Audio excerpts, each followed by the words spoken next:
Thutha wa mũtongoria wa bũrũri William Ruto gũcagũra gĩkundi kĩa mbere kĩa ndundu ya mamĩnĩsta, atongoria a ndini nĩ meyumĩrĩtie na kuga nĩ maranyita mbaru itua rĩake.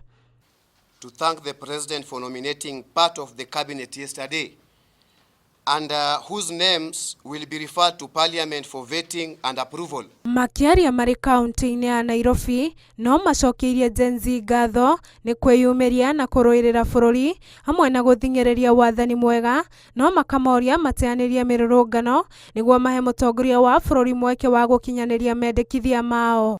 We want to take this opportunity to thank our children, the Gen Zs, for making their feeling known by exercising their democratic right on the peaceful demonstration. Mĩario teo no ĩrutĩtwo nĩ atongoria a arutwo a university cia gũkũ bũrũri-inĩ arĩa marĩtie marĩ university-inĩ wa Kenyatta, kũrĩa morĩtie aruna ao ethĩ gũteanĩria mĩrũrũngano, gũkũ makĩũria president gũthiĩ na mbere na gũkinyanĩria ciĩranĩro ciake kũrĩ andũ ethĩ.